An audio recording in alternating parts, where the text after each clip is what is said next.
Oke, Pak Wakil. Lihat sini. Dibuka. 1, 2, 3. Salam. Ada tangan.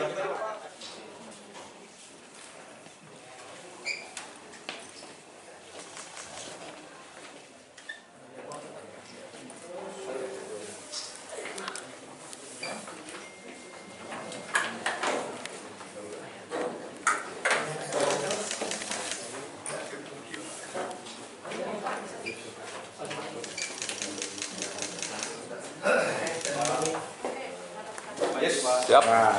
Tap. Oh, tangan-tangan. 2, 3. Alhamdulillahirrahmanirrahim. Wassalatu wassalamu ala rasulillah wa alihi wasahbihi.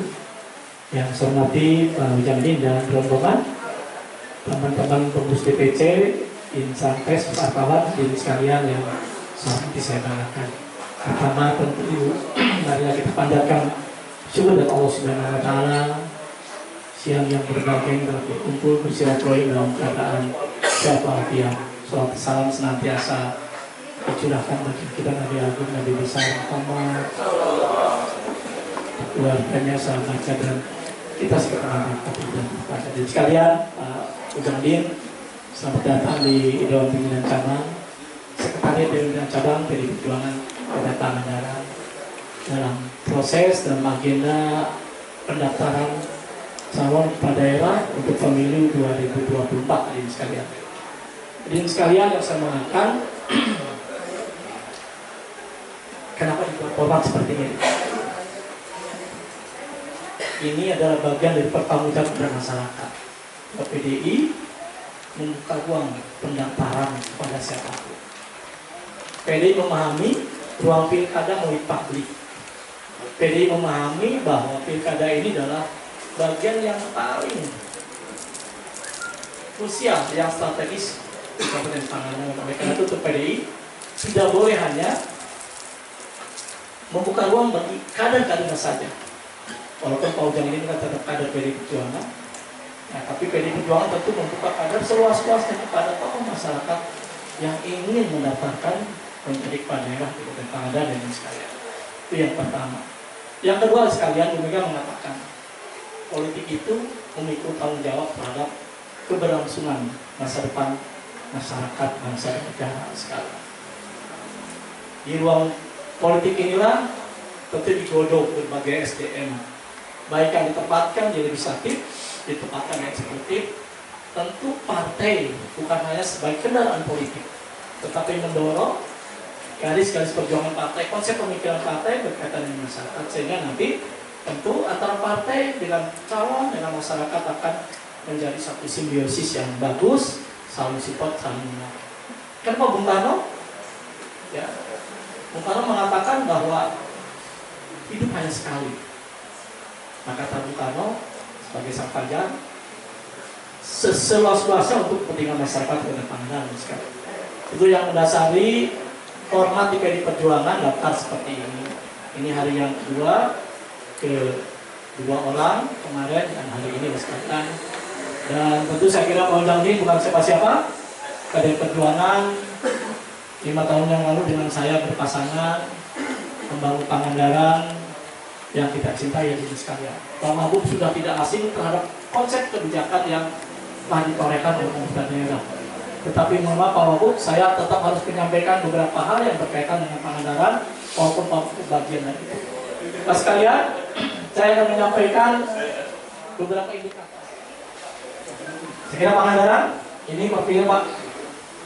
Ya, Kang Opang lebih paham karena Pak Opang adalah bagian dari Presiden Pemekaran dan Pangandaran Pak sekalian. Terus visi kemarin terus Pak sekalian, kami dengan Pak Ujang Dim sebetulnya terikat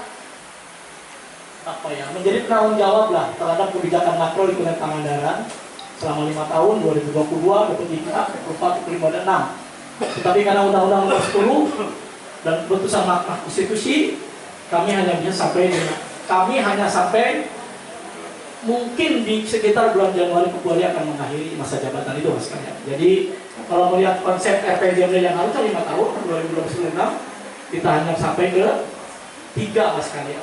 Ya, dan tentu yang 2 ini nanti yang seterusnya tentu nanti akan ada RPJMD baru. Ya, tentu akan dilakukan oleh Bupati hasil pemilu 2024 ini sekalian. Ini indikator Mas sekalian.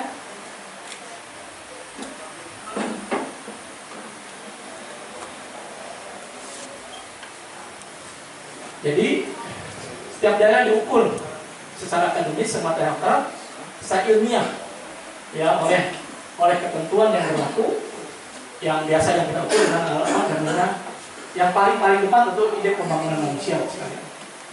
Indeks pembangunan manusia itu ada 4 kategori, ada 4 kategori, 0 sampai 59 sedang, 60 sampai 69 sedang, rendah sedang, 70 sampai 9 tinggi dan 80 lebih sangat tinggi Mas sekalian. Ini yang menggambarkan tentang kemajuan satu daerah Mas sekalian. Kita lihat dibandingkan dengan di Jawa Barat Mas sekalian. Jadi kalau melihat itu, kalau melihat Pangandaran 70,57, maka IPM Pangandaran masuk pada kategori yang tinggi Mas sekalian. Kita bersyukur walaupun belum 12 tahun, Ciamis atau Banjar yang paling dekat mungkin 20 sekian tahun, Tasikmalaya mungkin 30 tahun, ya baru mencapai ke level tinggi Mas sekalian. Mungkin kita 12 tahun sudah masuk ke level tinggi Mas sekalian. Terus masih di atas, kita masih melewati Cianjur, Garut, Kabupaten Tasikmalaya, Sukabumi, Indramayu, Padang Barat. Ya walaupun kita baru urutan Ciamis dan sebagainya, saya kira sudah ratusan tahun dia mencapai kategori tinggi Mas sekalian. Terus selanjutnya imbas dari pandemi corona naik kembali dan sekarang menjadi 20,23. Kita bandingkan dengan Jawa Barat. Kabupaten Jawa Barat Mas sekalian, Jawa Barat kota.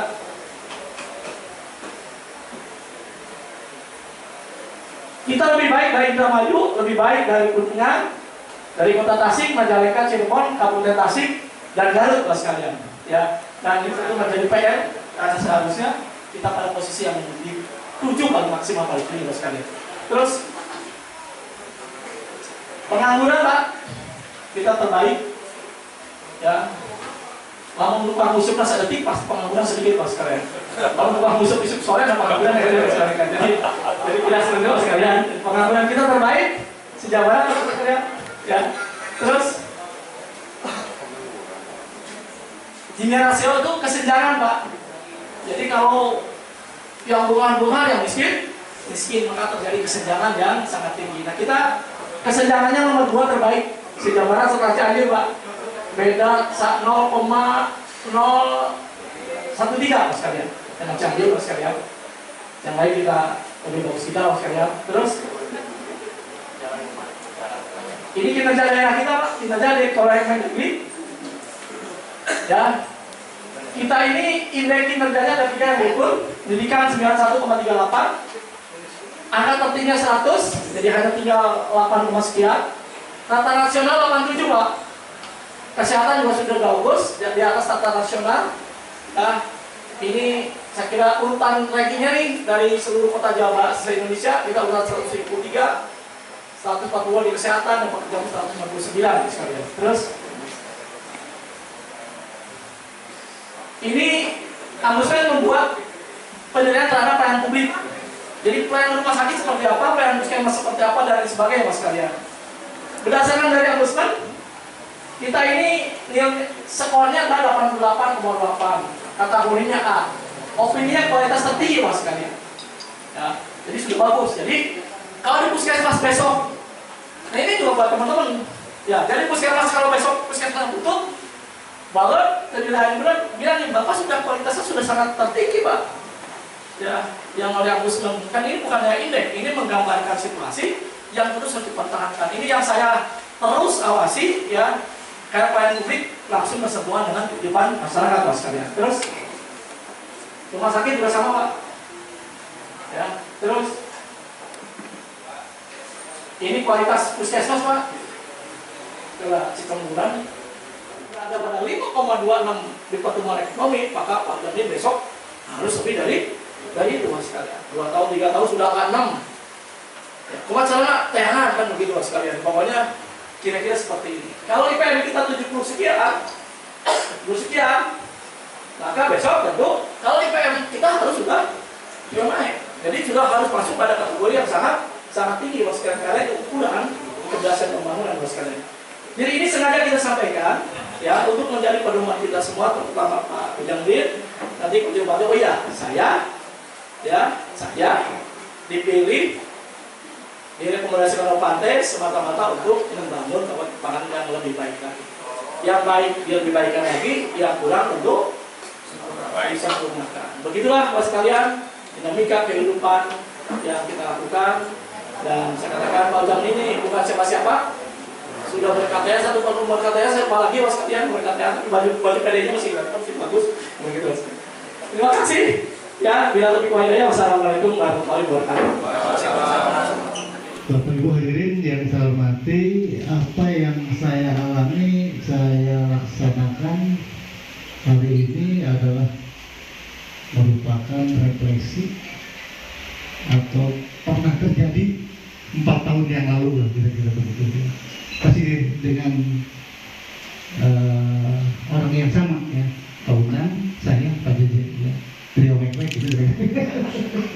Ya, saya dan Pak Jeje tahunan itu bersama-sama sejak tahun 2008. Berjuang bersama, jatuh bangun, pernah mengalami kekalahan, pernah mengalami penderitaan, pernah mengalami kejayaan. Pak Jaya yang pernah kejayaan, saya belum. Bapak Ibu hadirin yang saya hormati,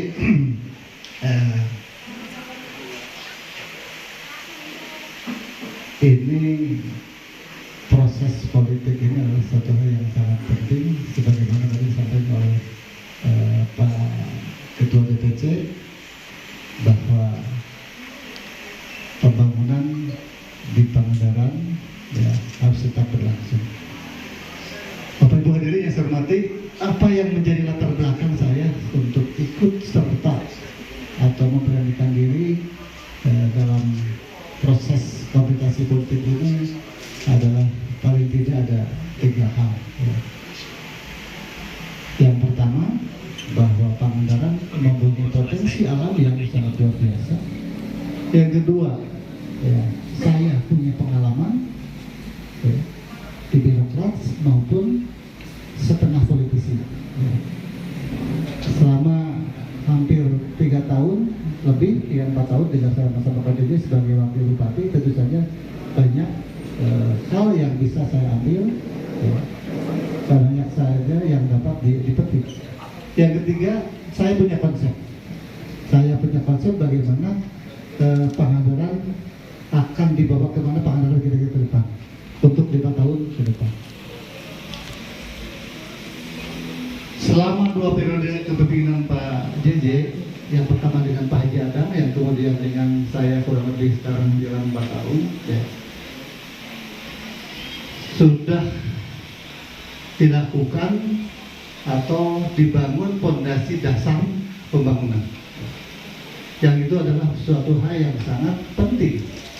Artinya fondasi itu adalah merupakan pijakan untuk membangun kepada tahap-tahap berikutnya.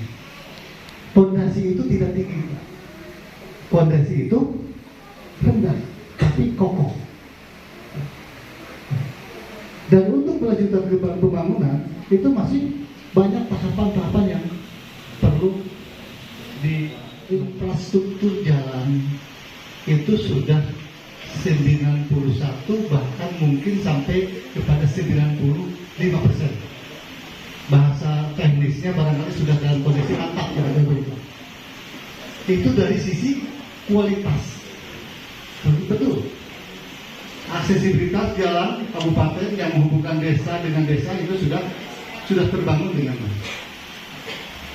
Namun demikian, itu belum cukup. Itu belum cukup. Pangandaran sebagai daerah tujuan wisata dengan visi yang kebetulan saya adalah merupakan salah seorang yang ikut merumuskan visi misinya Kabupaten Pangandaran di periode pertama, di periode kedua, ya, termasuk juga visi misinya di dalam RPJP ini. Jadi saya tahu persis apa yang sudah dilaksanakan dan tahu persis apa yang sudah bagus, tahu persis apa yang masih perlu disempurnakan terhadap perekonomian dan perkembangan masyarakat. Dulu di dalam RPJM pertama, ya, itu ada 2 konsep di dalam infrastruktur pembangunan jalan, ya, kaitan dengan pengembangan dan penataan kawasan wisata, yaitu pengembangan jalan di sepanjang pantai dan pengembangan jalan yang di luar pantai. Jadi antara darat dan laut lah kira-kira begitu. Nah yang lautan, yang di pantai sudah terbangun, sekarang sudah terconnecting, mulai dari Pangandaran, ya, Karangtirta sampai ke Batuhi dan Tanjung. Yang belum itu adalah jalan yang menuju Salasari dan ke Cikokol. Dari sisi kualitas sudah bagus, tapi dari sisi kuantitas masih perlu adanya penyempurnaan.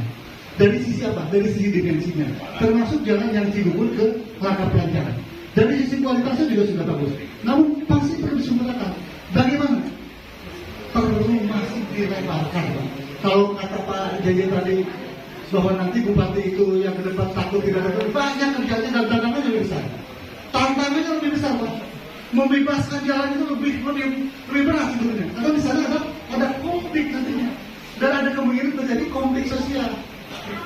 Mungkin saja nanti banyak yang menolak, masih banyak yang harus dikerjakan. Maka bupati ke depan itu perlu bupati yang punya kemampuan dan juga punya pengalaman dan juga punya keberanian, punya akses ke beberapa provinsi, punya akses kepada pemerintah pusat, termasuk akses terhadap partai.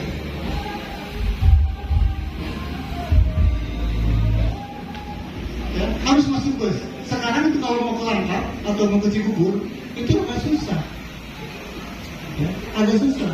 Kalau mau perwisata di sana itu, ya. Jadi itu masih perlu dikembangkan. Itu dari contoh saja, saya tidak akan terlalu banyak. Ya. Dari sisi dunia pendidikan sekarang sudah bagus, Pak. Dari sisi lama belajar, lama sekolah anak-anak sudah bagus. Namun masih perlu juga disempurnakan. Dari sisi apa? Dari sisi kualitasnya, Pak. Apa indikatornya? Indikator kualitas anak-anak sekolah. Salah satunya apa? Salah satunya adalah seberapa banyak anak-anak perusahaan sekolah yang diterima di perguruan tinggi negeri yang favorit. Ini salah satu indikatornya. Dan sekarang Pangandaran masih rendah, Pak. Buktinya apa? Untuk Unpad Pangandaran saja kita masih kalah bersaing.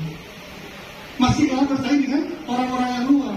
Termasuk juga penerima CPN itu yang menerima kebanyakan dari luar Pangandaran. Artinya apa? Masih perlu adanya peningkatan sumber daya manusia. Ya kira-kira begitulah Pak Bupati, kebetulan karena masih ada yang mau daftar kesian kepanasan tidak lama mungkin ya kira-kira begitu. Jadi kenapa saya ingin memberanikan diri? Satu, sebagai tanggung jawab saya sebagai masyarakat. Kedua, tanggung jawab saya sebagai kader PDI Perjuangan. Artinya perlu saya menyampaikan konsep dan gagasan untuk Pangandaran yang lebih baik lagi, lebih maju lagi, lebih sempurna lagi. Memang kesempurnaan itu susah dicapai karena kesempurnaan itu adalah bersifat dinamis. Terima kasih. Assalamualaikum warahmatullahi wabarakatuh. Kenapa partai membuka ya ruang seperti ini, pedagang seperti ini, tidak cuma bawa maaf masukin daftar ya, enggak. Jadi mekanisme ini yang itu kita akan jalankan ya. Inilah salah satu tujuan mas kalian. Dan tentu Pak Ujang dan kawan-kawan ini proses penjaringan, nanti ada proses penyaringan, ada survei, ada pendalaman dari sisi psikologis, pendalaman sisi pengetahuan, dari sisi ideologis dan sebagainya.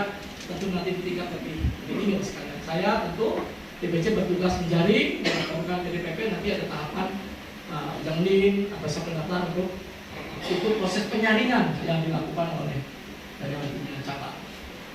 Saya kira itu sekalian, terima kasih atas kehadirannya. Mungkin yang baru pertama kali ke PDI, kalau masih betah tinggal di sini, benar sekalian. Terima kasih. Ya, Merdeka, bila terima. Assalamualaikum warahmatullahi wabarakatuh. Kita masyarakat yang sejahtera, yang berkeadilan, dan pembangunan yang merata. Pak kan berangkat dari incumbent nih Pak. Persiapan apa Pak yang akan diperlihatkan? Saya keberangkatannya ada 3. Potensi Kabupaten Pangandaran secara alamnya ini sebagai daerah itu sangat kuat. Yang kedua, saya punya pengalaman di birokrasi dan pejabat publik ya, sebagai wakil bupati.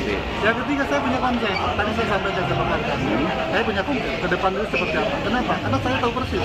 Dulu saya itu yang salah satu yang menyusun RPJM, SPJM di PD Pertama. Jadi apa yang belum, apa yang kurang, saya tahu persis. Pertanyaannya sekarang, apakah saya misalkan akan berkoalisi dengan partai lain? Ya, itu yang penting. Apa yang penting? Itu gini, bahwa manusia itu adalah, kata Socrates adalah sebagai makhluk sosial. Artinya apa? Perlu bantuan, perlu dukungan, perlu kerjasama dengan manusia, dengan makhluk yang lain. Jadi dengan bahasa seperti itu, insya Allah saya akan berkoalisi atau bekerjasama dengan partai yang lain. Di antaranya Pak, di antaranya ya kita lihat nanti mana yang kira-kira buka pendaftaran ya. Apa kan kita nggak bisa membangun sendiri Pak. Kita harus membangun bersama-sama. Kenapa? Tujuannya kan sama Pak. Namun bahasa agamanya gitu. Kan orang sarana yang asup surga gitu. Ulah yang asup surga sesorangan gitu. Ya.